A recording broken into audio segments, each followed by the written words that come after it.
subversion is the term, if you look in a dictionary or criminal code to that matter, usually is explained as a part of activity to destroy things like religion, government, system, political, economical system of a country. And usually it's linked to espionage and such romantic things as blowing up bridges, sidetracking trains, cloak and dagger activity in Hollywood style. What I'm going to talk about now has absolutely nothing to do with the cliché of espionage or KGB activity of collecting information. So the greatest mistake or misconception, I think, is that whenever we are talking about KGB, for some strange reason, starting from Hollywood movie makers to professors of political science and quote-unquote experts on Soviet affairs, or Kremlinologists as they call themselves, they think that the most desirable thing for Andropov and the whole KGB is to steal blueprints of some supersonic jet, bring it back to Soviet Union and sell it to the Soviet military-industrial complex. It's only partly true. If we take the whole time, money, and manpower that the Soviet Union and KGB in particular spends outside of USSR border, we will discover, of course there are no official statistics unlike with CIA or FBI, that the espionage as such occupies only 10 to 15% of money, time, and manpower. 15% of the activity of KGB. The rest, 85%, is always subversion. And unlike a dictionary of English, Oxford Dictionary, subversion in Soviet terminology means always a destructive, aggressive activity aimed to destroy the country, nation, or geographical area of your enemy. So there's no romantics in there, absolutely. No blowing up bridges, no microfilms in Coca-Cola cans, nothing of that sort. No James Bond nonsense. It's most of this activity is overt, legitimate, and easily observable if you give yourself time and trouble to observe it. But according to the law and law enforcement systems of the Western civilization, it's not a crime. Exactly because of misconception, manipulation of terms. We think that subverter is a person who is going to blow up our beautiful bridges. No. Subverter is a student who comes for exchange, a diplomat, an actor, an artist, a journalist like myself was 10 years ago. Now, subversion is an activity which is a two-way traffic. You cannot subvert an enemy which doesn't want to be subverted. If you know history of Japan, for example, before 20th century, Japan was a closed society. The moment a foreign boat comes to the shores of Japan, the Imperial Japanese Army politely tells them to get lost. And if American salesman comes to the shore of Japan, let's say 60 or 70 years from now back, and says, oh, I have a very beautiful vacuum cleaner for you, with the good financing, he says, please leave us, we don't need your vacuum cleaner. If they don't leave, they shoot them to preserve their culture, ideology, traditions, values intact. You were not able to subvert Japan. You cannot subvert Soviet Union because the borders are closed. The media is censored by the government. The population is controlled by the KGB and internal police. With all the beautiful glossy pictures of Time magazine and Magazine America, which is published by the American embassy in Moscow, you cannot subvert Soviet citizens because the magazine never reaches Soviet citizens. It's collected from the newsstands and thrown to garbage can. Subversion can be only successful when the initiator, the actor, the agent of subversion has a responsive target. It's a two-way traffic. United States is a receptive target of subversion. There is no response similar to that one from United States to the Soviet Union. It stops halfway somewhere. It never reaches here.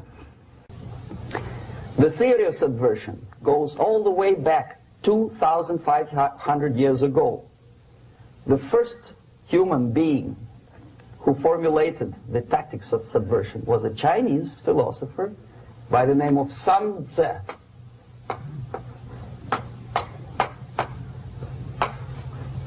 2,500 years BC. He was an advisor for several imperial courts in ancient China. And he said, after long meditation, that to implement state policy in a warlike manner, it's the most counterproductive, barbaric, and inefficient to fight on a battlefield. You know that war is continuation of state policy, right? So if you want successfully to implement your state policy, and you start fighting, this is the most idiotic way to do it. The highest art of warfare is not to fight at all, but to subvert anything of value in the country of your enemy, until such time that the perception of reality of your enemy is screwed up to such an extent that he does not perceive you as an enemy, and that your system, your civilization, and your ambitions look to your enemy as an alternative, if not desirable, then at least feasible. Better red than dead.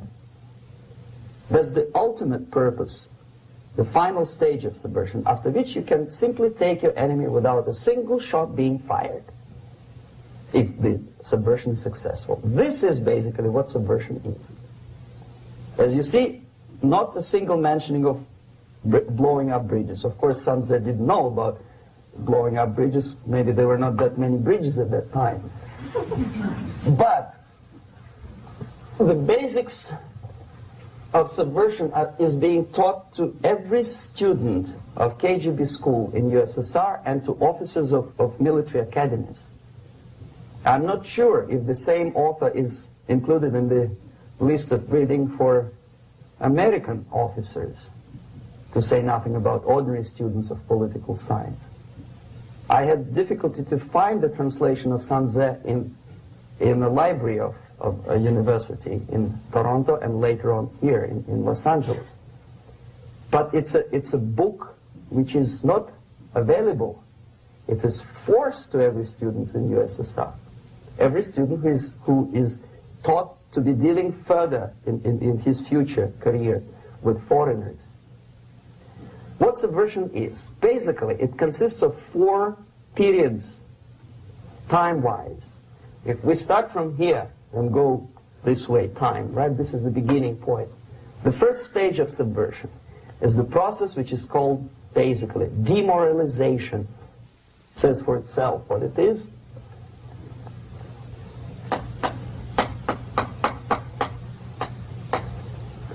It takes from, say, 15 to 20 years to demoralize a society. Why 15 or 20 years?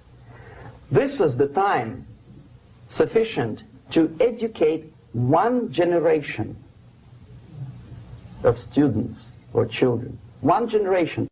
One lifetime span of a person, a human being, which is dedicated to study, to shaping up the outlook, ideology, personality. No more, no less. Usually it takes from 15 to 20 years. What it includes? It includes influencing, or by various methods, infiltration, propaganda methods, direct contacts, doesn't really matter. I will describe them later. Of various areas where public opinion is formulated or shaped. Religion, educational system, social life, administration, law enforcement system, military, of course, and labor and employer relations, economy. Okay? 5 areas. I will not write them down because we will not have enough space. Sometimes when I describe all the methods, students ask me question, are you sure this is the result of the Soviet influence? Not necessarily. You see, the tactic of subversion, about which I'm talking, is similar to the martial art, the Japanese martial art. If some of you are familiar with that tactic, probably you will remember that if an enemy is bigger and heavier than yourself, it would be very painful to resist his direct strike. If a heavier person wants to strike me in the face, it would be very naive and counterproductive to stop his blow.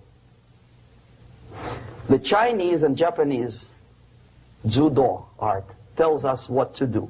First to avoid the strike, then to grab the fist and continue his movement in the direction where it was before, right? Until the enemy crashes in the wall. You see? So, what happens here? The target country obviously does something wrong. If it's a free democratic society, there are many different movements within the society. There are obviously, in every society, there are people who are against this society. They may be simple criminals, ideologically in disagreement with the state policy, conscientious enemies, simply psychotic personalities who are against anything, right? And finally, there are a small group of agents of a foreign nation, bought, subverted, recruited, right? The moment all these movements will be directed in one direction, right? This is the time to catch that movement and to continue it until the movement forces the whole society into collapse, into crisis, right? So that's exactly the martial art tactic. We don't stop an enemy. We let him go. We help him to go in the direction we want them to go. Okay? So, on the stage of demoralization, obviously there are tendencies in each society, in each country, which are going to opposite direction from the basic moral values and principles. To take advantage of these movements, to capitalize on them, is the main purpose of the originator of subversion. So we have religion, we have education, we have social life, we have power structure, we have labor relations, unions, and finally we have law and order. 1, 2, 3, 4, 5, 6. Okay? These are the areas of application of subversion. What it means exactly? In case of religion, destroy it, ridicule it, replace it with various sects, cults, which bring people's attention, faith, whether it is naive, primitive, doesn't really matter. As long as the basically accepted religious dogma is being slowly eroded and taken away from the supreme purpose of religion, to keep people in touch with the supreme being, that serves the purpose. Therefore, replace it, accepted, respected religious organizations with fake organizations. Distract people's attention from the real faith and attract them to various different faiths. Education. Distract them from learning something which is constructive, pragmatic, efficient. Instead of mathematics, physics, foreign languages, chemistry, teach them history of urban warfare, natural food, home economy, your sexuality, anything, as long as it takes you away, okay, Social life. Replace traditionally established institutions and organizations with fake organizations. Take away the initiative from people.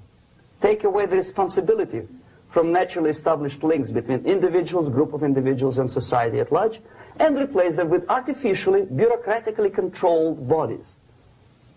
Instead of social life and friendship between neighbors, establish social workers institutions. People who are on payroll of whom? Society? No. Bureaucracy.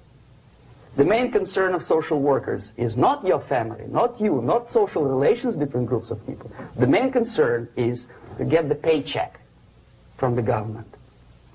What will be the result of their social work doesn't really matter.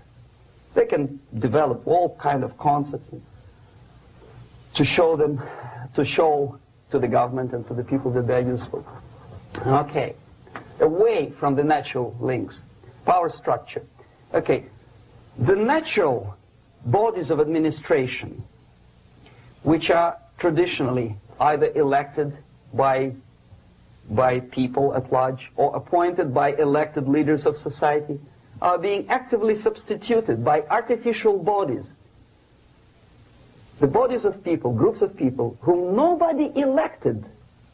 Never. As a matter of fact, most of the people don't like them at all, and yet they exist. One of such group is media. Who elected them? How come they have so much power? Almost monopolistic power on your mind. They can rape your mind. But who elected them? How come they have a nerve to decide what is good and what is bad for the elected by you, president, and his administration? Who the hell are they? Spiro Agnew, who was hated by the liberal left, called them a bunch of enfeebled snobs. And that's exactly what they are. They think they know. They don't. The level of mediocrity. In a big establishment like New York Times, Los Angeles Times, major television network, you don't have to be excellent journalist. You have to be exactly a mediocre journalist. That's easier to survive. There's no competition anymore. You have your good, nice income, $100,000 a year. That's it. Whether you are better or worse doesn't really matter anymore. As soon as you're smiling to the camera and do your job. That's it. No more competition. Power structure slowly is eroded by the bodies and groups of people who do not have neither qualification nor the will of people to keep them in power, and yet they do have power. Okay. Together with that, there is another process. Law enforcement, law and order organization and structure is being eroded. For the last 20, 25 years, if you see old movies and new movies, you can see that in new movies, a policeman, an officer of the United States Army looks dumb, angry, psychotic, paranoid. A criminal looks nice, kind of, well, he smokes hash and shoots the whatever drug, but basically he's a nice human being. He's creative. And he's unproductive only because society oppresses him. Whereby a general of Pentagon is always, by definition, a war maniac.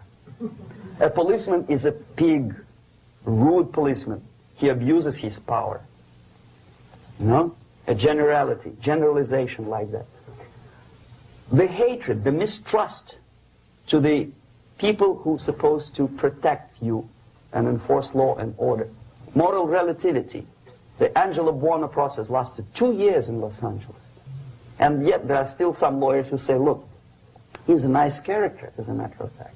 There was some witness who said, also a criminal, who said, well, he's a nice guy. I asked him one day to burn a house of my enemy, and he wouldn't do it. He's a nice fella. Erosion. A slow substitution of basic moral principles, whereby a criminal is not a criminal, actually. He's a defendant. Even if his guilt is proven, there is still a doubt to kill or not to kill, to be or not to be. Thou shalt not kill, yes. But this line may not necessarily be applicable to a murderer. Thou shalt not murder. That should be the presumption, not that thou shalt not kill. Okay, labor relations. At this stage, within 15 to 20 years, we destroy the traditionally established links of bargaining between employer and employee. The classical Marxist-Leninist theory of natural exchange of goods. A person A has 5 sacks of grain and person B has 5 pairs of shoes. And the natural exchange without money is when they bargain between each other. And only with the introduction of the third force, C, an entirely third foreign stranger who says, no, don't give him 5 sacks of grain, give it to me, and you give me your 5 pairs of shoes, and I will distribute it accordingly, so that the economy will go. This is the death of natural exchange, and death of natural bargaining. Well, trade unions were established 100 years ago. The objective was to improve working conditions and to protect the rights of workers from those employers who were abusing their right because they had more money. Objectively, at that time, initially, the trade union movement did work. What we see now is that the bargaining process is no longer resulting in the compromise, which is leading objectively to betterment of working conditions and increase of salary. What we see is that after each prolonged strike, the workers lose. Even if they have 10% increase of their salaries, they cannot catch up due to inflation and due to missed time. More than that, millions of people suffer from that strike because economy now is interdependent. It's intertwined like one body. If previously steel workers, say 100 years ago, could strike and nobody would suffer, now it's impossible anymore. If a garbage collector strikes today, the rest of the multi-million city is stinking. I mean, there's no more service. In Quebec, for example, we had the electricians who were on strike in the middle of winter. You can freeze your bottom, and they still were on strike. Did they catch up with the salary? No, they lost. Who benefited? The leaders of trade unions. What is the motivation for strike? Improving of workers' condition? No, obviously it's not. Then what is it? Ideology. To prove to these capitalists. And the obedient horde of workers, like sheep, follow these people. And they cannot disobey. Why? Because if they do, you know what happens to them. Pickets, murders, shooting truck drivers by picketers. In Montreal, for example, I saw with my own eyes when I was correspondent of CBC, International, Canadian Broadcasting Corporation, when the workers of aircraft factory destroyed computers and the equipment in the factory. And the administration employed strike breakers. Their cars were turned upside down and burned. Their houses were burned. Their kids were intimidated. And some victims were there. Of that you can be sure. Why? To improve conditions of workers? No. Ideology. Okay, so this is what happens basically. It may or may not happen without the help of the Soviet Union. But the natural tendencies are being greatly taken advantage of and capitalized by the Soviet propaganda systems. How? Whenever trade union strikes, we have influx of propaganda, mass media, ideological dissemination. The workers' right, and we repeat it like parrots. Yes, workers' right. Whose rights? Workers? No. The only freedom of worker to sell his labor according to his own desire and will is taken away from him. By whom? By trade union boss. Unlimited power is given. Responsibility. I want to sell my labor not for $2.50 an hour, but for $2. I don't have right. My freedom is denied to me. I know that if I sell my work for $2 an hour, not for $3 an hour, I will compete better with the other guy who is lazy and more greedy. I don't need $3. I need only $2. No, I was made to believe by media, by business, by advertising agencies that I need more and more and more. Have you ever heard any advertising on TV to consume less? No. No way. Whether you need a six-cylinder car or not, you have to buy it. And hurry up. When I was driving here, on the local radio station, an excited announcer said, "You hurry up, rush and save, save, save. There is a pantyhose sale." Save by buying more. See? Of course. It would be too naive to expect that KGB makes that advertising agency to do such a crazy commercial. No, of course not.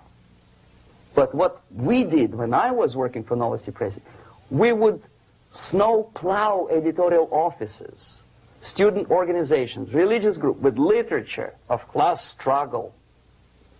If not directly Marxism-Leninism propaganda, then a propaganda of legitimate aspirations of working class, betterment of life, equality. Equality, mind you. President Kennedy once said, we will make America to believe that people are born equal. Are people born equal? Is there any mentioning in the Bible or any other holy scripture in any religion, if you don't believe me, go to the library and check it. There is not a single word about equality. Just the opposite. By your deeds, God will judge you. What you do is important. The merit of your personality. You cannot legislate equality. If you want to be equal, you have to be equal. You have to deserve it. And yet we build our society on the principle of equality. We say people are equal. We know it is false. It's a lie. Some people are tall and stupid. Others are short, bold, and clever.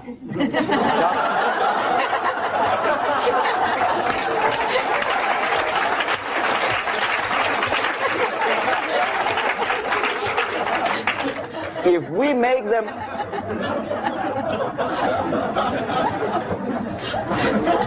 we make them equal by force,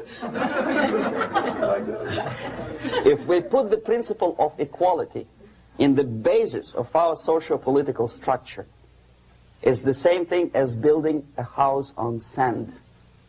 Sooner or later it will collapse, and that's exactly what happens. And we, as Soviet propaganda makers, are trying to push you in the direction which you go yourself. Equality, yes, equality. People are equal.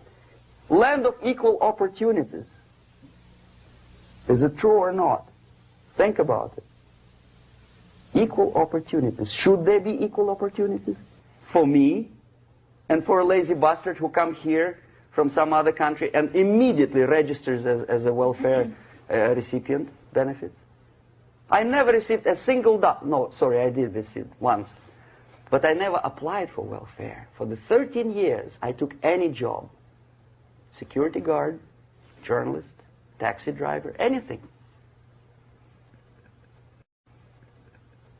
Well, I was restless, but some people don't like it. They immediately. So why should we have equal opportunities? Why? The equal opportunity to excel. Equal opportunity in equal circumstances, yes, but we know people are different. To excel, yes, provided we reach the same level of excellency, perfection, which is hypothetical, distant future. Yes, maybe. But we know perfectly well that even with the best intentions, people could not be equal. Why should we have equality in the, say, legal system? Myself, I'm considering myself a law-abiding citizen, and a person who comes here to rob and shoot, say the United States administration under Carter, imported thousands of Cuban criminals. They were non-criminals, yet they were accepted. Do you think it's fair if myself and my wife from Philippines, who work like horse as a lab technician in a hospital should have the same rights as a criminal from Cuba? Why?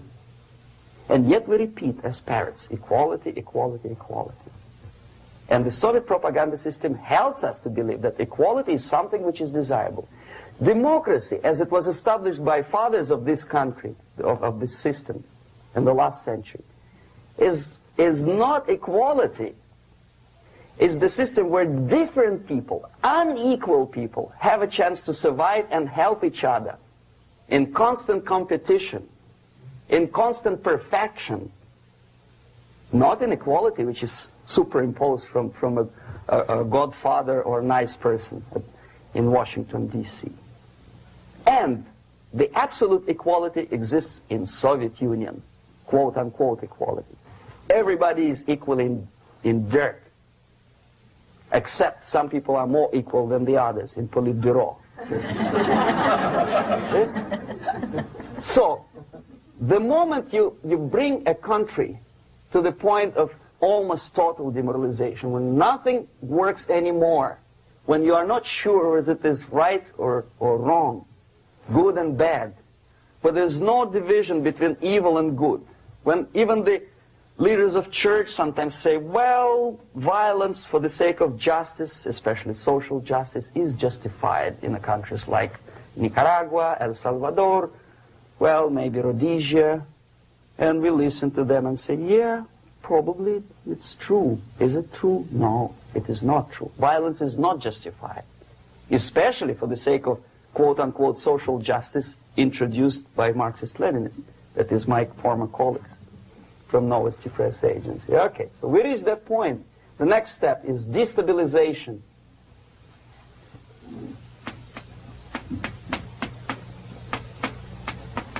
Again, this word says for itself what it is. To destabilize all the relations, all the accepted institutions and organizations in a country of your enemy. How you do it? You don't have to send a battalion of KGB agents to blow up bridges. No. You let them do it themselves. The area of application is, again, it's narrower now. Not like the previous case. The overt legitimate actions of the KGB in this case would be hardly noticeable. There is no crime if a professor who recently went to USSR introduces a course of Marxism-Leninism in a Californian college, for example. Nobody is going to come to his doorstep and say, okay, mister, come, you are under arrest. No, it's not a crime. It's not even considered a moral crime against your country. So the area of application here is narrowing down to economy, again labor relations, right? To law and order, plus military. And economy, law and order. Yes, and again the media, but wider scope, little bit different. I'll explain you later. Okay, basically 3 areas. Economy. The radicalization of bargaining process. If on that stage we still could achieve, theoretically, some positive compromise between the negotiating sides with say, arbitrary, introduction of arbitrary judges, a third side, objectively judging the demands of both sides. Here it's radicalization. On the stage of destabilization, we cannot come to compromise even within a family. The husband and wife couldn't figure out which is better.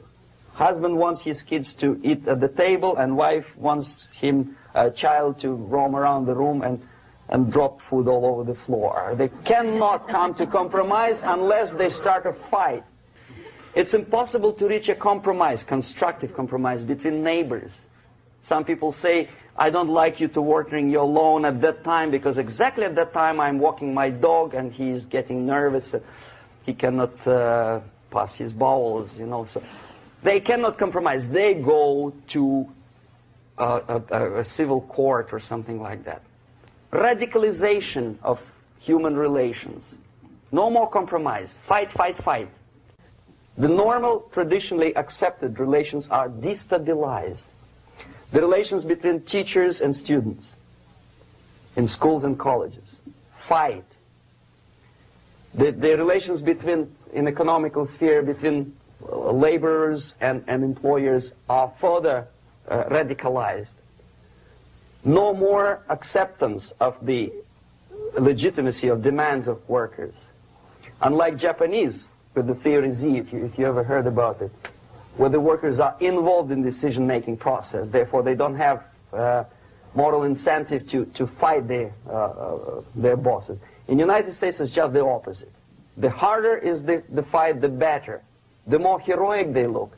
When the Greyhound network was on strike recently, the correspondents of local TV networks all over the United States were approaching the strikers, and they say, oh yes, we are doing something nice. They look like heroes, and they were proud. There was some family, the husband was bus driver. Now they decided in a protest against the bosses to camp somewhere in the forest. And they were presented to the audience as a heroic, nice people. You see? The violent clashes between passengers, picketers, and the strikers are presented as something normal. 10, 15, 20 years ago, we would be angry, say, why so much hatred? Today we are not. We say, well, commonplace. Radicalization, militarization sometimes. As I explained on that stage, I took a step a little bit further. Shooting people. Okay, law and order now also is pushed into the area where previously people settled their differences peacefully and legitimately. Now we are getting with this court cases in the smallest irrelevant cases. We cannot solve our problems anymore. The society at large becomes more and more antagonistic between individuals, between groups of individuals, and the society at large. The media puts himself in the opposition to the society in general, at large. Separate, alienated. Okay? On that stage, you remember I was talking a couple of hours ago about the sleepers. That's when the students from, say, United States, if they are trained in Lumumba University, or developing nations, that's the students I was dealing with, are being sent back from the Soviet Union here. Or if they were already in the United States, in the country which is the object of subversion, they spring to action. The sleepers go up. They slept for 15 to 20 years. Now they become leaders of groups, preachers, I don't know, public figures. Prominently they actively include themselves in a political process. All of a sudden we see a homosexual. 15 years ago he did his dirty job and nobody cared. Now he makes it a political issue. He demands recognition, respect, human rights, and he rallies a large group of people. And there are violent clashes between him and police, his group and ordinary people, no matter what. It's black against white, yellows against green, doesn't matter where the division line goes. As long as this group come into antagonistic clash, sometimes militantly, sometimes with firearms, that is destabilization process. The sleepers, many of whom are simply KGB agents, become leaders of the process of destabilization. Doesn't mean that Comrade Andropov sends Comrade Ivanov to the United States. The person who takes care is already here. He is a respected citizen of the United States. Sometimes he gets money from various foundations for his legitimate struggle for, I don't know, human rights, women's rights, kid lib, prison lib, whatever. There are sympathetic Americans who donate their money to him. Destabilization process usually leads directly to the process of crisis. In case of developing nations, that's the area where I was active. The process starts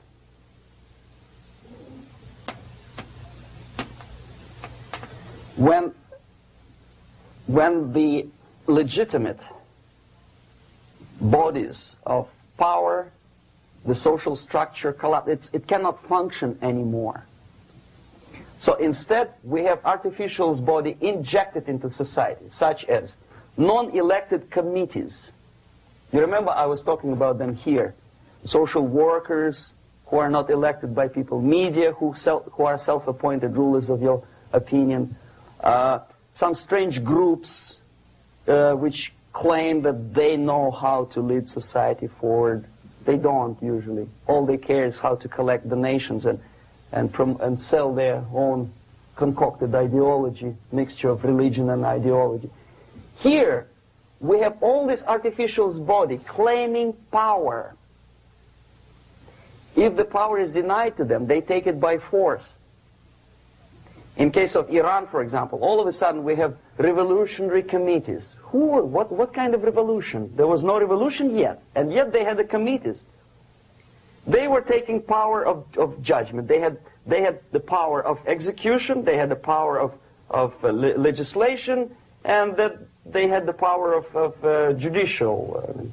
All of them combined in one person, who is half-baked intellectual, sometimes graduated from Harvard University or Berkeley. He comes back to his country and he thinks that he knows the answer to all the social, economical problems. Okay? Crisis is when society cannot function any more productively. It collapses, obviously. That's the word for crisis. So therefore, the population at large is looking for a savior. The religious groups are expecting a messiah to come. The workers say, we have family to feed. Let's have a strong government, maybe socialist government, centralized. When somebody put the employers on their place and let us work. We are sick and tired of going to strike and missing overtime and all that stuff. We need some strong man, strong government, a leader, a savior is needed. Population is sick and tired already.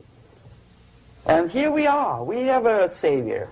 Either a foreign nation comes in, or the local group of leftists, Marxists, no matter what they call themselves, Sandinista, a reverend or some sort, Bishop Muzureva, like in Zimbabwe, doesn't matter.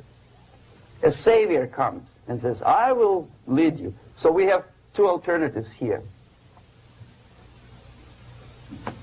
Civil war and invasion. Okay? See how it goes? Civil war, we know what it is. Lebanon is the best example. The civil war, which was artificially implanted in Lebanon by injection of force of PLO, Palestinian Liberation Organization. Invasion we have in many other countries like Afghanistan, name any East European country, it was invaded by the Soviet army. But the result is the same. The next stage is normalization. Normalization is a very ironic word, of course. It is borrowed from 1968 situation in Czechoslovakia, when the Soviet propaganda and after them New York Times declared the country is normalized. The tanks moved into Prague, so there is no more Prague Spring, there is no more violence. Normalization. At that stage, the self-appointed rulers of the society don't need any revolution anymore. They don't need any radicalism anymore. So this is the reverse from destabilization. Basically, it is stabilizing the country by force. So all the sleepers and activists and social workers and liberals and homosexuals and professors and Marxists and Leninists are being eliminated. physically sometimes. They've done their job already. Okay? They are not needed anymore. The new rulers need stability to exploit the nation, to exploit the country, to take advantages of the victory. Okay? So no more revolutionaries, please. And that's exactly what happens in a number of countries. You remember Bangladesh? This is the crisis in which I was instrumental. First they had Mujibur Rahman. In 1971, he was the leader of People's Party, Awami League, with mustache like Stalin. He was in Russia many times. In 5 years, he was shot by his former colleagues, Marxists. He fulfilled his function. In Afghanistan, it happened 3 times. First there was Taraki, then there was Amin, now there's Babrak Karmal. They killed each other successively, one after another. The moment he fulfills his duty, the first one demoralized country, the second destabilized, the third one brought it to crisis. Goodbye, comrades. Babrak Karmal comes from Moscow and put into the seat of power. Same thing happened in Grenada recently.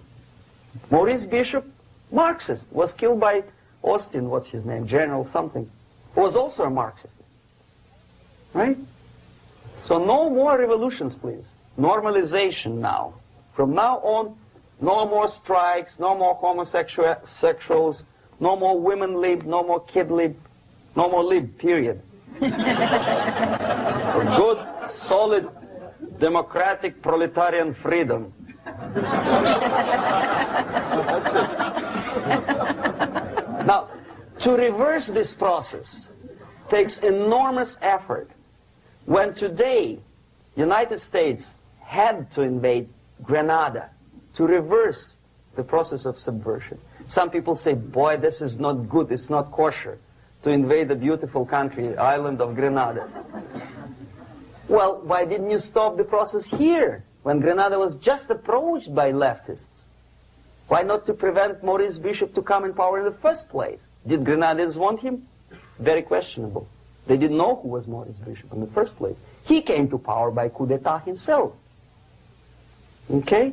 No, we let the situation develop further and further and further until the crisis and normalization very soon. And then the United States decided to invade country, discovering that the country was absolutely a military base for the Soviet Union. Of course it's a drastic measure. Of course it's a pity that Marine Corps had to lose, what, 17 lives. Very bad. Why not to stop the process before it comes to crisis? Oh no, intellectuals will not let you. It's interference into domestic affairs. They are very careful not to let American administration to interfere in domestic affairs of Latin American countries. They don't mind Soviet Union interfere in these affairs. Okay. So to reverse this process, from here, it takes only and always military force. No other force on earth can reverse this process at this point. At this point, it does not take military invasion of the United States Army. It takes strong action, like in Chile. A CIA covert involvement to prevent the savior from outside to come into power and to stabilize country before it erupts into civil war. Okay? Support the right-wing conservative forces. By money, by crooks or love, doesn't matter. Stabilize the country. Don't let the crisis develop into civil war or invasion. Oh no, your liberals will say it's against the law. The Congress will not appropriate money for covert actions of CIA. Why not? Should we wait till the normalization come and Soviet tanks land in Los Angeles airport? Now, at that point, at the point of destabilization, also the process could be reversed. Again, easily than this. No CIA involvement at this point. You know what it takes here? Restriction of some liberties for small groups which are self-declared enemies of the society. As simple as that. Oh no, the media and liberals will tell you this is against the American Constitution. How can we, by force, deny the civil rights to criminals, for example? It's not good. Okay? So we allow them to. Okay, if you allow the criminals to have civil rights, go on and bring the country to the crisis. This is a bloodless way to do. Curb the rights. I mean, not to put them in prison. No, I'm not talking about putting all the gays from San Francisco in the concentration camp. Do not allow them to take political force. Do not elect them to the seats of power, whether it is municipality level, state level, or federal level. It has to be beaten in the heads of American voters that a person like that in the seats of power is an enemy. Do not be afraid of this word. It is an enemy. If he is not an enemy here, he will be here. Later on, he will be shot, of course. But at this point, he is an enemy. Okay? You are doing great service by denying him a right to capitalize on his own crazy ideas and become a powerful man, a man who uses the seat of power. Restriction of certain freedoms and permissiveness at that point would prevent sliding into crisis and probably will return the process of destabilization. To curb unlimited power, monopolistic power of trade unions, here, at that point, would save economy from collapsing. To introduce a law to stop private companies of raping public opinion's mind in the direction of consumerism. No company must have a right to force you into buying more unless you want it. There must be a law. You want to advertise your car? Okay. But not a single mentioning of buying it now and saving money. It must be against the law to force people to consume more. Self-restraint. Previously, before this process started, the self-restraint was a business of church, religion. Because our preachers, the fathers of church, would tell us, material values are good, but it's not the prime function of human being. Because you have to live with something. Obviously, the design for our life is not to consume more deodorants. There must be something greater. If such a complicated instrument as human body was created, obviously there must be some higher purpose for that. And it's very easy to avoid destabilization by denying the greedy companies one little freedom, one little liberty, forcing you into turning yourself into processors of unwanted products and goods. They turn you into machines, like the worm who there's inlet and outlet. So, and how long an average appliance lasts these days? Less than a year. Why? Where's workmanship? Oh, we want you to buy more. Okay. Destabilization process could be easily overcome if, as I say, the society, by its own will or after persuasion by the leaders, will come to the idea of self-restraint. It's so hard we want to consume more, but you have to. Unless you will come to this stage, when, as we say in Russia, if Sahara Desert ever becomes a communist state, there will be shortage of sand. So you have to curb your... You have to curb your expectations at this point before it's too late. But no, we don't want to do it. Demoralization process. Again, it's the easiest thing to reverse. First of all, by restricting import of propaganda. The easiest thing to do. Unlimited, unrestrained import of Soviet literature, Soviet journalists.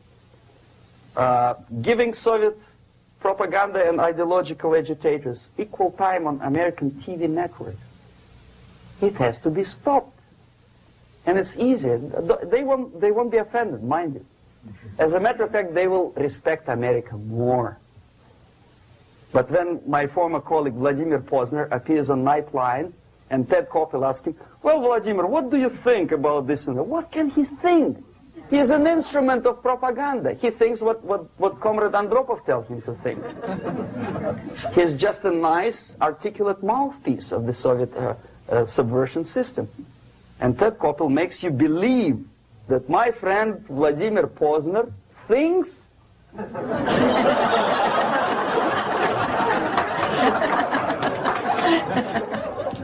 the process of demoralization may not have started at all if at that point the country, which is a recipient of subversion, actively, not violently, but actively, prevents importation of foreign ideology. I don't want America to follow the pattern of ancient Japan. You don't have to shoot every foreigner when it approaches the sacred borders of the United States. But when he offers you a junk in the disguise of very shiny something, you have to tell him, no, we have our own junk.